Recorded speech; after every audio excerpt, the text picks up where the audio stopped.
Theatrephonic presents Unintended Consequences, written by Barbara Jennings.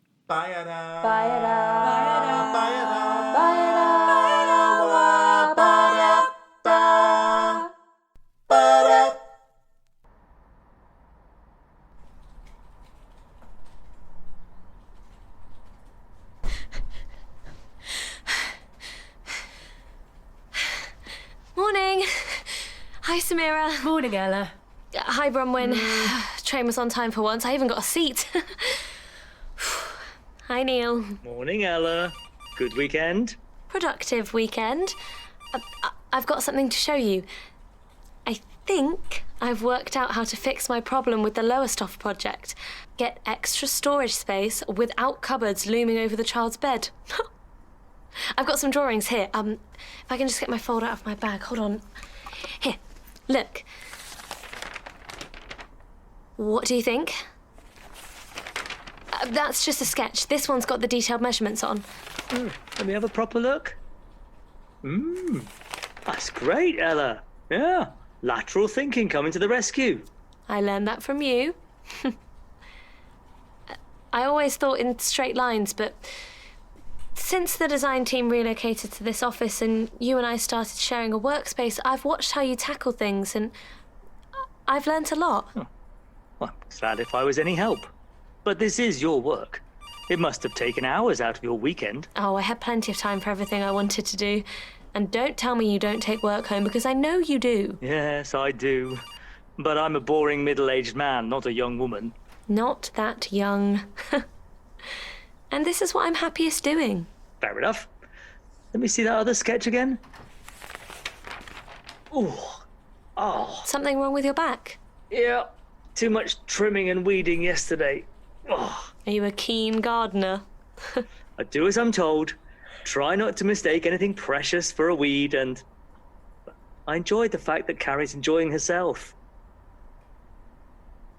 Best get a few copies of these straight away before the whole building is wanting the photocopier. Oh, hang on. I nearly forgot. Blake said he'd like to come in for a briefing about 11:45, if that's convenient to all of us. If that's convenient. I think Blake bases his management style on Sergeant Wilson from Dad's Army. Oh, perhaps there's a new project. But hasn't Samira got a meeting with the architects this morning? Yeah, but she says it won't take long, so she'll be back by 11:45. Fine. I'm off to the photocopying room then.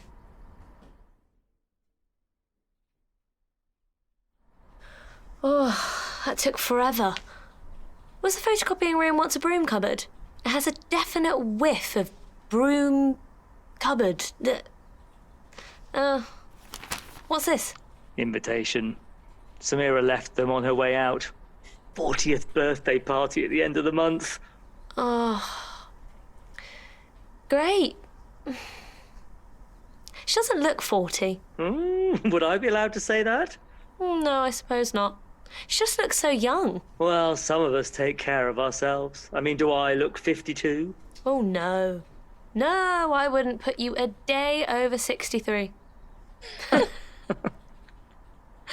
Oh, dear. A party. Not keen on parties? Ella and guest means bring a boyfriend, which at the moment I don't have. Oh, I thought you were... I mean, none of my business, but I thought you were with someone.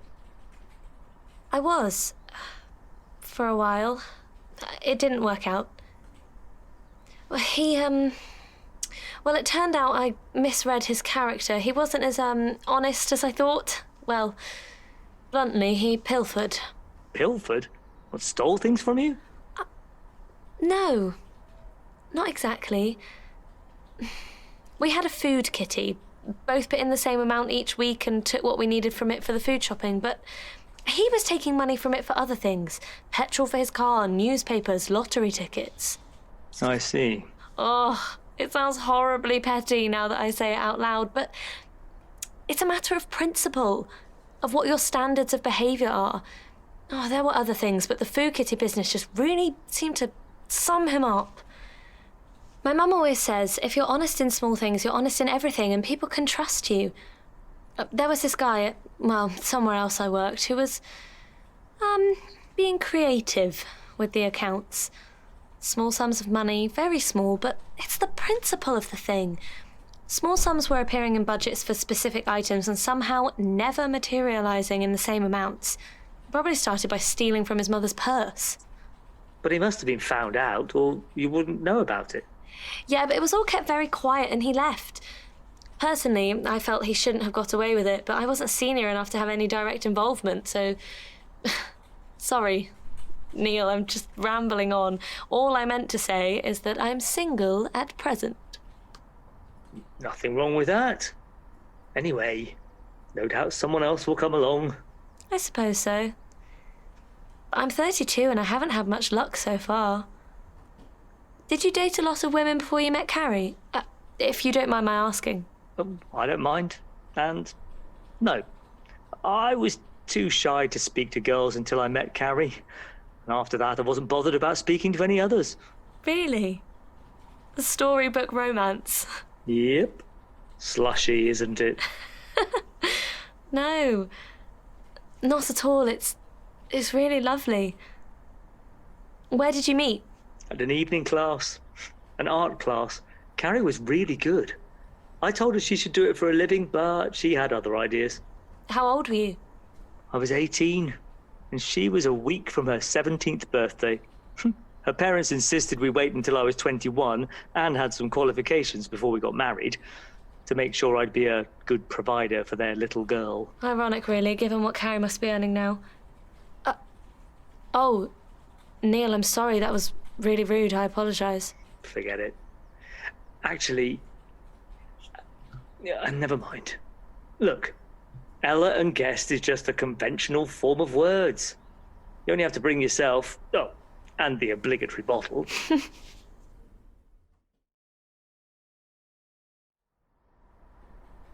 Ella, 11:45. Bring your brain back from those cupboards in Lowestoft. Oh, right. Sorry.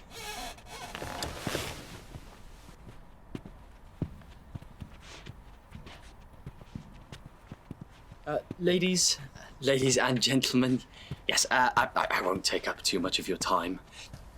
I'm going to email round the half-yearly report, but I thought I should warn you. Well, it isn't the best of news. Nobody's fault, I must emphasize. All of you have done sterling work. It's just the current climate. Recovery was bound to be slow after the financial crisis, but I'm sure things will get better. And we're all still here.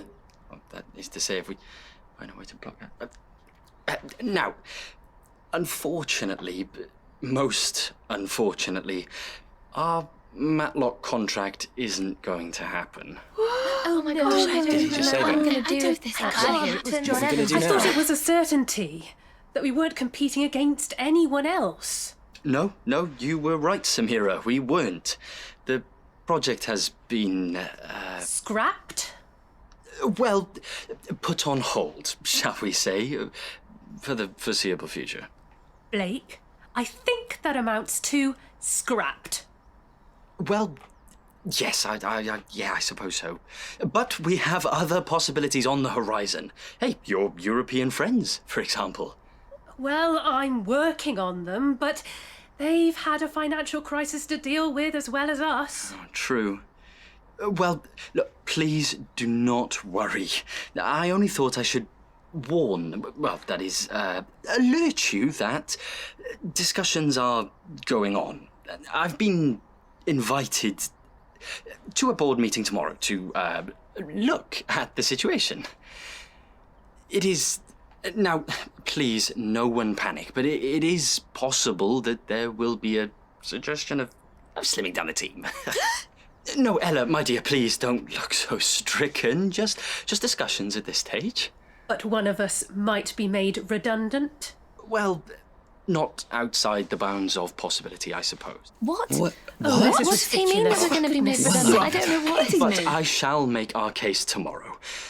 Look, after all, hey, we have become the go-to company if you're going to kit out a dwelling of unusual shape or size. We've dealt with converted ousthouses, ice houses, water towers, lockkeepers' cottages. I mean, Neil, do you remember that hen house near Glastonbury? Lofts by the dozen, of course, and some rather eccentric self-builds. Look, my point is, however good your manufacturing side may be, you don't achieve that without a first-rate design team. So it would be foolish to reduce the team now when we might be flooded with projects in a year's time. Anyway, please don't worry. Just carry on doing your usual excellent work. On which subject, Bronwyn, splendid start on that curious Bibbury cottage. Shall we just run over it? Make sure we've dotted I's and crossed T's. After you.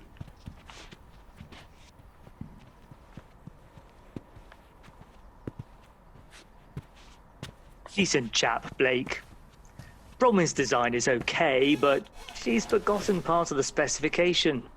I didn't see her folder until it was too late, and I didn't like to tell her. Blake would do it nicely. You didn't know his predecessor, did you? Not a people person. He would have shouted at Bronwyn in front of everyone. He and Samira really didn't get on. Before him, there was Carol. Her approach to managing a team was to participate in every project, and her input was always worth having. But she couldn't see the point of the paperwork, so she lasted not much more than a year. Now, before her... Neil, how long have you been here exactly? Aha. Now I can tell you that precisely as it happens, because I started 2 days after the Battle of Trafalgar. And how long has Bronwyn been here? About 4 years, I'd say. She came straight from college. Her father wanted her to do a law degree and join the family firm, but she was set on a career in design and stood up to him. I gather he's quite a tough character. But I suppose you don't run a big construction company by being a marshmallow. Ella, keep calm. Blake may not be a dynamic leader, but he's completely committed to his staff, and he'll fight our corner. No one's going to lose their job. And even if they do, there are worse things. Believe me. I suppose so. I hadn't even thought about the possibility. I mean, I knew in theory that what was happening with the economy, but I just didn't expect it to become so personal. This is my dream job, Neil. I can't bear the thought of losing it. You need to chill out for a bit. Go for a lunchtime walk. We have a park on our doorstep, small though it is. Feed the ducks. No, don't do that. The council's put up notices prohibiting it. Part of the government's anti-obesity strategy, I expect. Just watch the ducks. Yes, I think I'll do that. Thanks, Neil. After you, Samira. Oh, here, I'll pour yours. Thanks. How did your meeting go this morning? Oh, pretty straightforward on the business side, but they're all a bit edgy there at the moment. Why?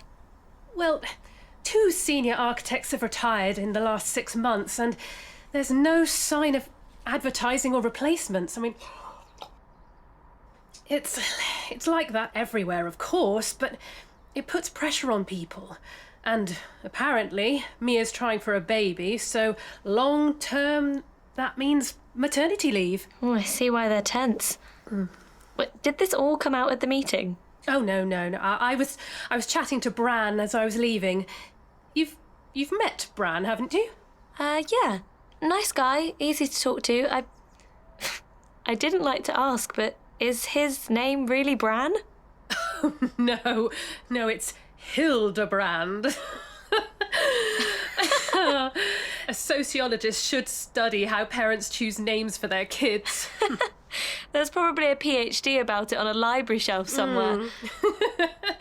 Do you know why you were called Samira? Oh, yes, as a courtesy to my father's aunt, Samira. She was very good to my parents when they were first married. How about you? Why, Ella? Oh, after Ella Fitzgerald, would you believe? Dad was a great jazz fan. Oh, you as well? A fan of jazz, I mean. I've tried, but I don't get it somehow. I've listened to jazz, read books about jazz, but somehow I just don't respond to it. I feel quite guilty, really. Well, there's no law to say you have to have the same taste as your parents. Don't beat yourself up about it. Yeah, but it meant such a lot to Dad. It could have been something we shared. Sorry to interrupt. Kim from the Dye people on the phone for you, Ella? To do with that special green you wanted. Something about LAB values. Went over my head. Oh, okay, I'm there. Excuse me, Samira.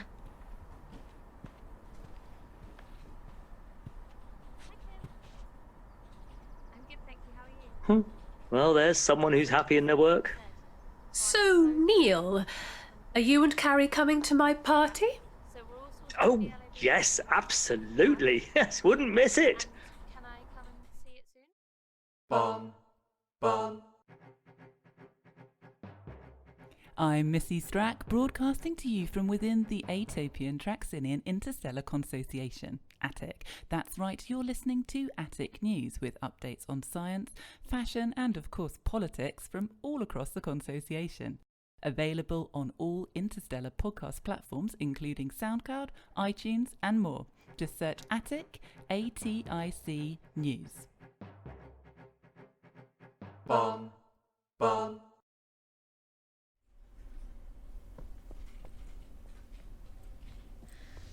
Sorry I'm late. Hi, Samira. Hi, Trains get worse. I ran all the way from the tube. Hi, Neil. Hi. Train having a bad Monday morning. It stopped for 12 minutes, just before London Bridge. 12. No apparent reason. Everyone's sitting there, standing in my case, muttering and checking their phones. Perhaps the driver wanted to give his commuters a calming, mindful pause before their daily grind.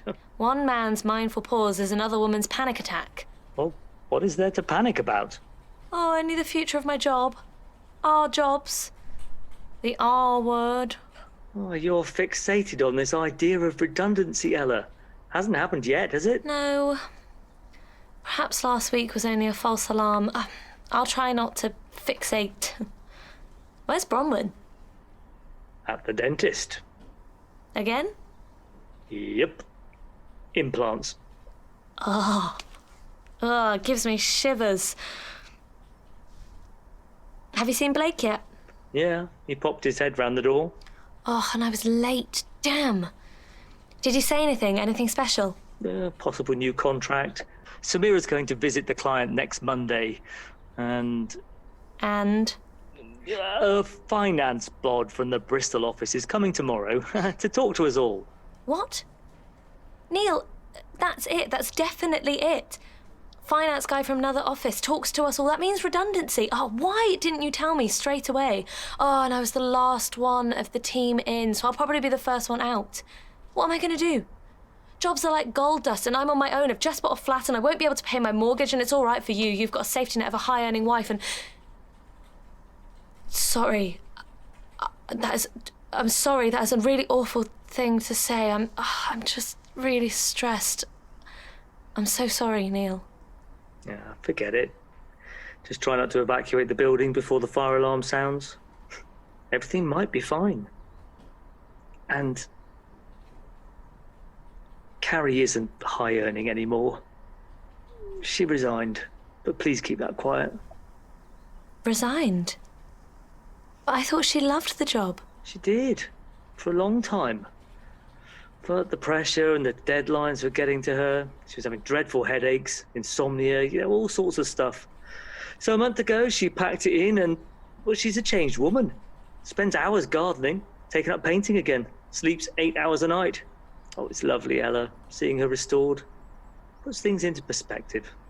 No job is worth ruining your health for.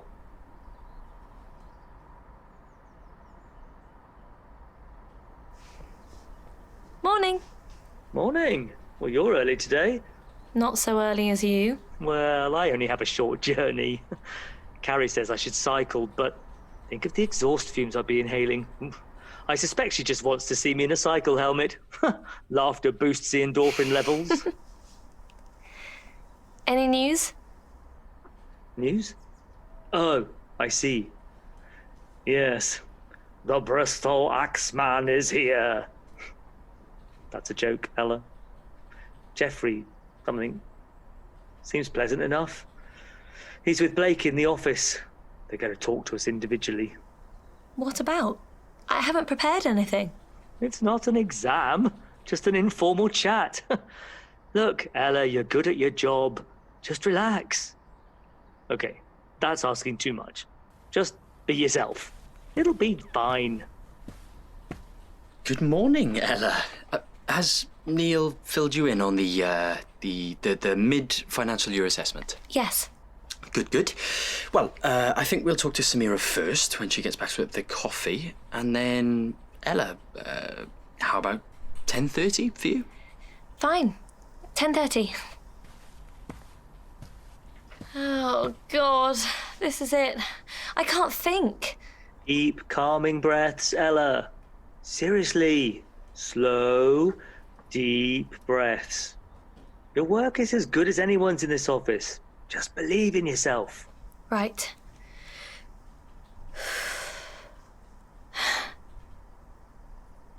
Neil, you're wonderful.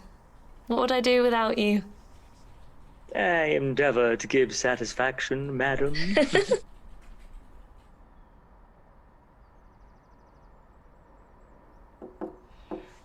Come in. Ella, come in. Sit down. So, this is Geoff Breck from the Bristol office. Geoff, this is Ella Martin. Pleased to meet you, Ella. Yes, pleased to meet you. Now, Ella has been with us for nearly 2 years. She came to us from the academic sector. Framley College's loss is our gain. All in the personnel file in front of you, of course. Ella's done some very good work for us. Ella, perhaps you'd like to begin by outlining for Geoff how you approached your current project? Yes, of course. Well, I started from the premise of form following function, and from there I looked at the space available on site within the parameters of the budget outlined by the client. I've got a few really exciting possibilities which suit the design brief, and I really think they're going to turn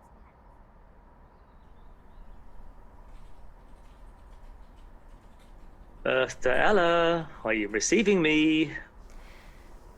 What? You've been staring at a blank screen for 10 minutes. Oh, I'm having a mindful pause. Looked more like an imitation of a rabbit in the headlights to me.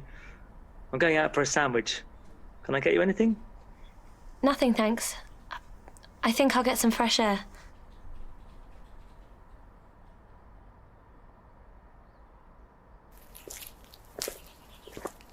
Ella.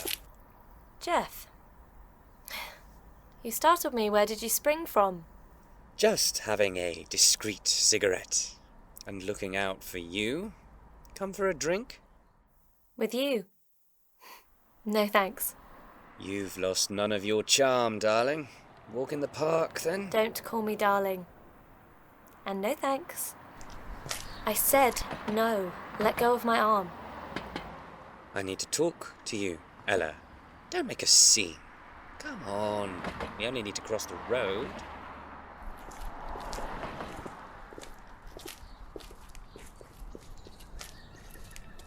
What do you want to talk to me about? I want to be sure you understand why I'm here. So? Why are you here? Because dear old Blake is the softest scented chocolate in the box. Needs someone to hide behind while he does the difficult part of his job. You mean deciding which one of us to get rid of? No, that decision was already made. It's the telling you he can't face, not without backup. Me? Why choose me? Well, the official line will be last in, first out. But it had to be you anyway. Neil's brilliant, and Samira's contacts are crucial for the European market. Besides, you could always go back to teaching. And Bronwyn? Engage a brain cell, Ella. Bronwyn stays because Bronwyn's daddy's company puts a lot of business our way. This is so unfair. I'm a good designer. I work hard. I mean, how am I going to manage? How am I going to get another job and pay my mortgage and keep my flat and save for my old age and... Big tear-jerking speech finished? That's the part Blake's terrified of, so I thought we'd get it over with. Take your time. Cry if you want. Doesn't bother me. Are there ducks on that pond? I like watching ducks. In Blake's office earlier, why didn't you say you knew me? No point. It's not relevant. You didn't say you knew me. I took my cue from you. It would have been more normal to acknowledge we'd already met. Maybe, but it seems a trivial point. I don't think it's trivial. I think you didn't want to admit we'd met because you'd successfully airbrushed Framley College out of your career history. What are you talking about? It's not easy to keep anything entirely hidden in a small world like Framley College.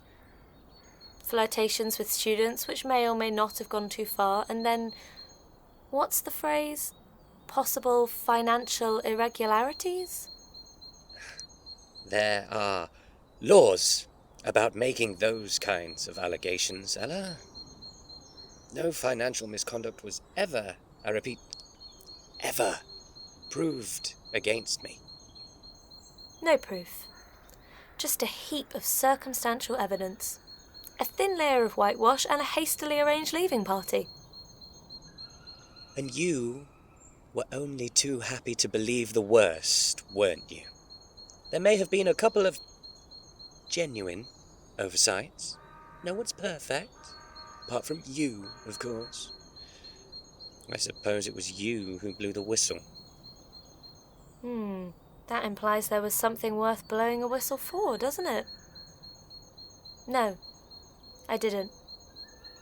Heads of department dealt with the budget, so only they realised what was happening. But I did encourage one of my students to report your appalling behaviour. Oh, that. She got that completely out of proportion, and so did you. Oh, really? She was distraught when she came to me. Distraught, just upset, because she thought a few evenings out and a bit of attention meant she should start planning the wedding. She was half your age, Geoff. 100 miles from home, and the college had a responsibility to look after her. And she wasn't the only one, was she? Any pretty first year was fair game. Get real, Ella. I gave them a good time. They were flattered and they enjoyed themselves. I never pressured anyone into doing anything they didn't want to. It was a good experience for them. You could call it life coaching. Is Framley College on your CV? My CV is none of your business. I'll take that as a no. Odd, if there's nothing to hide. Oh. This is really about us, isn't it? Us? There was never an us. Exactly. Because I didn't take up what you were offering. What I was... Well, if I've lost none of my charm, darling, you've certainly lost none of your self-esteem. You were arrogant and despicable 5 years ago, and you're arrogant and despicable now.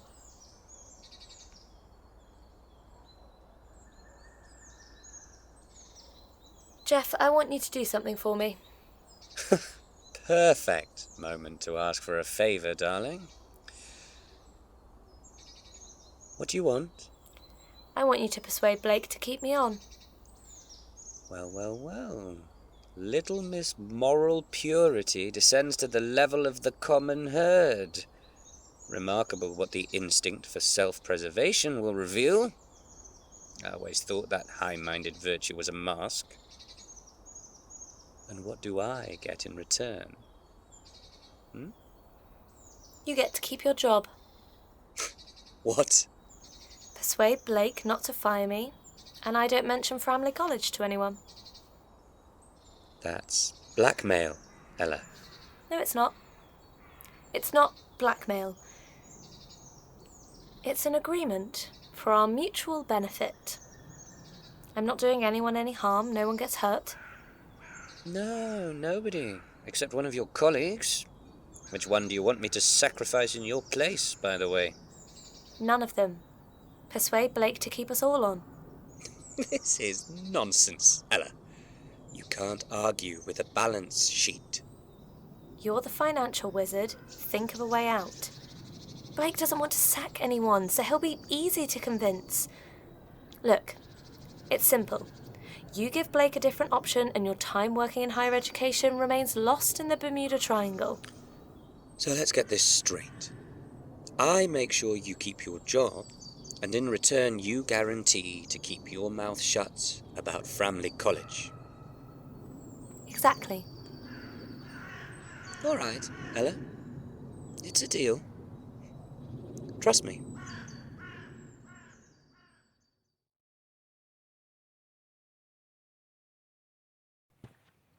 I'm just going to work, Mum. Yeah, I can pop into the post office at lunchtime and see to it for you. It's no problem.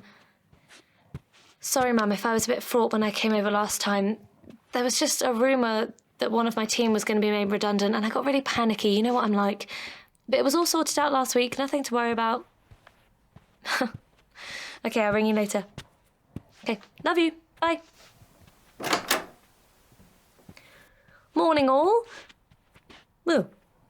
No one else is here yet. That's a first. Okay, another working week begins. Switch on the computer, get my... Good morning, Ella. Morning. Where is everyone?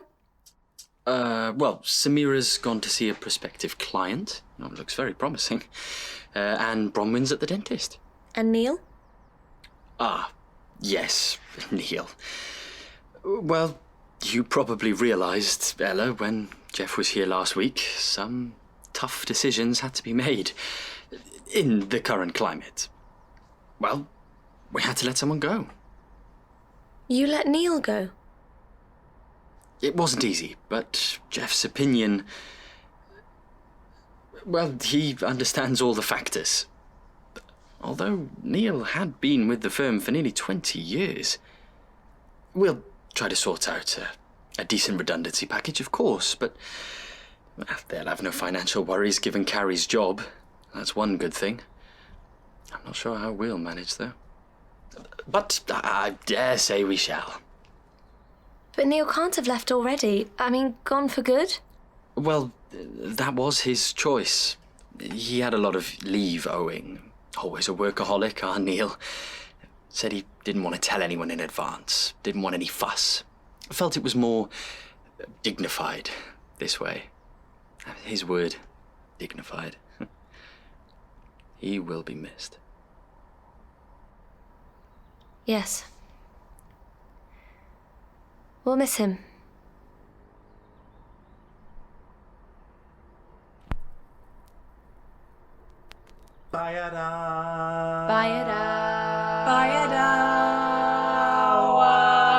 You have been listening to Unintended Consequences.